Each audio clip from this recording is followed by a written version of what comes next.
Well, Albo finally did it. He called a Royal Commission. But who did he appoint as judge? Virginia Bell, whose judgments allowed for the hate marches of the past 2 years which have taken over our cities. She should be on the witness stand, not a judge. And the terms of reference, completely omitting the root cause of this issue, Islamic extremism, and wherever that line is, nothing about government decision-making, like, I don't know, maybe playing tennis a day that a synagogue was bombed, along with a myriad of other piss-poor responses, not to mention the government's response after the worst attack on Jews since the Holocaust. But don't worry, because we're including upholding social cohesion, which definitely won't be used to have some of the most important testimonies be behind closed doors, and to conclude with, oh yeah, we should take away freedom of speech. Albo has managed to turn one of the most bipartisan issues, supported staunchly by former Labor leaders like Bill Short and Julia Gillard and Bob the Goat Hawke, an issue as bipartisan as supporting Australia in the cricket, into a situation which is tearing Australia apart and creating a biff bigger than if Wally Lewis and Paul Gallen had ever faced off at Origin. Now, as Aussies, we have the responsibility to keep a close eye on this Royal Commission. And to Virginia Bell,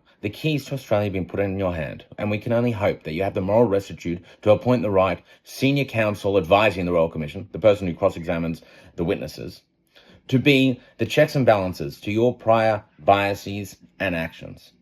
Because if this Royal Commission is a farce it is set up to be, the fabric of Australia will never be the same again.